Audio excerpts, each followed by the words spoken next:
जय हिंद, जय श्री राम। मेरा नाम सुनील कुमार गुप्ता है। पिछले वीडियो में मैंने अंडमान एंड निकोबार आइलैंड्स में हो रही इलेक्शंस पे पॉलिटिकल एनालिसिस किया था। आप लोगों ने इस वीडियो को बहुत पसंद किया, उसके लिए बहुत सारा धन्यवाद।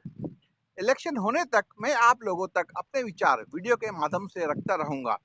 आपको मेरा वीडियो का नोटिफिकेशन मिलता रहे, इसलिए इस चैनल को सब्सक्राइब कर लें। अगर आप एक नॉन लोकल या नॉन आइलैंडर हो या आइलैंडर और लोकल्स को सपोर्ट नहीं करते हो तो यह वीडियो आपके लिए नहीं है। आप यह वीडियो यहीं स्टॉप कर सकते हैं और इस चैनल को भी अनसब्सक्राइब कर दें। और अगर ऐसा नहीं है तो चलिए इस वीडियो का स्टार्ट करते हैं एक वायरल वीडियो क्लिप देखकर। और इसमें का लोकल नॉन लोकल कुछ नहीं है। इसमें का लोकल नॉन लोकल कुछ नहीं है, सुनिए। और इसमें का लोकल नॉन लोकल कुछ नहीं है, सुनिए। और इसमें का लोकल नॉन लोकल कुछ नहीं है, सुनिए। यह जो व्यक्ति आपको, मुझे, इनफैक्ट सभी लोकल्स और आइलैंडर्स को recently Andaman and Nicobar island आए हुए मेनलैंडर की बराबरी में खड़ा कर रहा है, क्या आप इसको जानते हो? सही पकड़े हैं, ये जनाब विष्णुपद राय हैं, जो 24 का इलेक्शन में एमपी बनने का ख्वाब देख रहे हैं। आइए इस शख्स की एक और वीडियो क्लिप दिखाता हूँ। कुछ लोग मेरे बारे में लोकल नॉन लोकल कुछ बोलते रहा। विष्णु दादा बोल रहे हैं कि कुछ लोग मेरे बारे में ऐसा बोल रहे हैं, यानी कि उन्होंने लोकल नॉन लोकल कुछ नहीं होता ऐसा कभी नहीं बोला। यह तो कुछ लोग कह रहे हैं। हो सकता है कि दादा जो वेस्ट बंगाल से आकर 3 टाइम एमपी बना झूठ नहीं बोलते हो, तो मेरा फर्ज बनता है कि उस वीडियो क्लिप को आपको एक और बार दिखा दूं। शायद मैं ही गलत हूँ। कुछ लोग मेरे बारे में लोकल नॉन लोकल कुछ बोलते रहा। कुछ लोग मेरे बारे में लोकल नॉन लोकल कुछ बोलते रहा। कुछ लोग मेरे बारे में लोकल नॉन लोकल कुछ बोलते रहा। क्या लग रहा है आपको कि कौन है ये आदमी? ओके ओके, इतना मत चीखिए। मुझे सुनाई दे रहा है कि यह विष्णुपद राय है।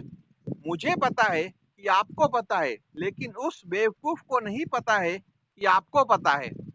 मैंने यह एक्सपेक्ट किया था कि दादा को अपने कहे पर पछतावा होगा। हर एक आइलैंडर से, हर एक निकोबारी से, हर एक ओंगी से, हर एक जारवा और हर एक अंडमानी से वो माफी मांगेंगे, लेकिन नहीं, इन्होंने मेनलैंड के पॉलिटिशियन की तरह साफ झूठ बना कर दिया। मैंने तो नहीं बोला, वो तो कुछ लोग बोल रहे हैं। हमारे कृष्ण रूपी दादा ने तो यह बोल दिया कि मैया मोरी मैं नहीं माखन खायो। जब जनता ने इस बात का विरोध किया तो वो एक और जुमला को लेकर प्रकट हो गए, 100% जॉब रिजर्वेशन। हमारे एमपी कैंडिडेट के हिसाब से वो अंडमान एंड निकोबार द्वीप समूह के बच्चों के लिए 100% जॉब रिजर्वेशन लाएंगे। किसके लिए लाएंगे? अंडमान एंड निकोबार के बच्चों के लिए। और दादा, आपके हिसाब से ये बच्चे है कौन? लोकल या नॉन लोकल? आइलैंडर्स या नॉन आइलैंडर्स? जब दादा के मन में यह बात है कि लोकल नॉन लोकल कुछ नहीं होता, तो ये लोकल्स को उल्लू बनाने के लिए नया जुमला लेकर आए हैं। अब एक नया जुमला या पत्ता ग्रेट निकोबार के सेटलर्स के लिए फेंकेंगे कि मैं ग्रेट निकोबार या कैम्बल बे के सेटलर्स को ओबीसी दूंगा। लेकिन मेरा यह प्रश्न है कि जब जिस इंसान ने लोकल और नॉन लोकल को एक ही कैटेगरी में खड़ा कर दिया है, वह ऐसा कैसे कर सकता है? कभी नहीं कर सकता। और मैं सभी ग्रेट निकोबार के सेटलर्स से यह रिक्वेस्ट करूंगा कि इसके झांसे में मत आए।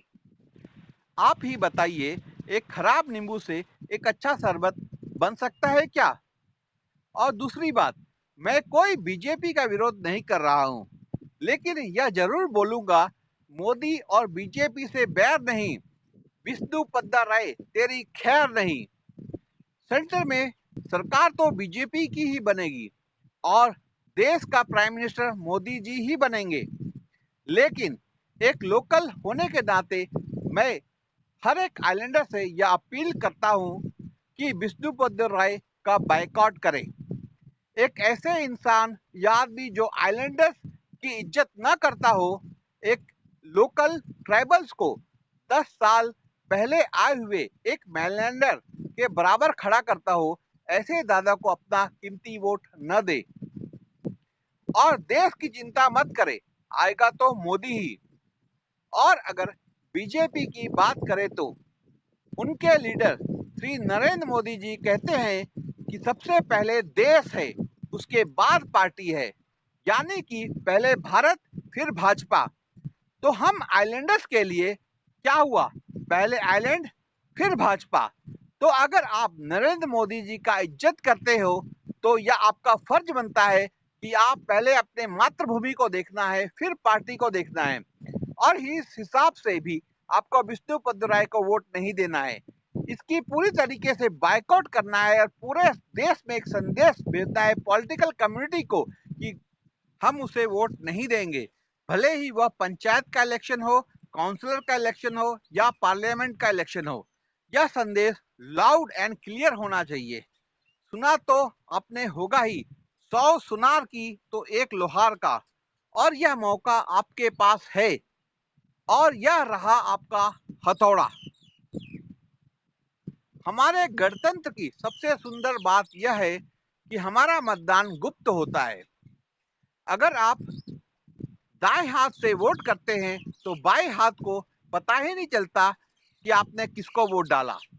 तो आपको भी इसका एडवांटेज उठाना चाहिए और सबको यह बोलना चाहिए कि हमने तो आप ही को वोट दिया है। लेकिन आप किसको वोट करते हैं यह आपकी मर्जी होनी चाहिए, आप किसी के गुलाम नहीं हैं। पर हाँ, जो लोग लोकल्स का विरोध करते हैं जैसा विष्णुपद राय ने किया है, उन्हें भूल कर भी वोट नहीं देना। अगर लोकल्स ऑफ आइलैंडर्स को अपना खून के बारे में कुछ डाउट है तो मैं आपके पूर्वज के बारे में कुछ बताता हूँ। क्या आपको बैटल ऑफ अबरडीन को भूल गए हैं, जो 14 मई 1859 को हुआ था, जिसमें 1500 ग्रेट निकोबारीज ने अंग्रेजों पर अटैक किया था, लेकिन सब के सब मारे गए थे। लेकिन क्या आप जानते हैं इनकी मौत का जिम्मेदार कौन है? दूधनाथ तिवारी। ग्रेट अंडमानीज ने उनको अपनाया और अपनी बेटी से उनकी शादी कराया था, लेकिन अंत में वो एक गद्दार निकला। क्या आपको याद होगा 30 जनवरी 1944 में हम्फ्रीगंज मास मर्डर और मैसाकर के बारे में, जिसमें 44 आइलैंडर्स को पॉइंट ब्लैंक रेंज से गोलियों से उड़ा दिया गया था। आप एक क्रांतिकारी के बेटे हो, आपके खून में एक क्रांतिकारी का खून है। और जाते जाते मैं अंडमान के सारे उम्मीदवार जो एमपी इलेक्शन लड़ रहे हैं उनको एक चैलेंज देकर जाना चाहता हूं।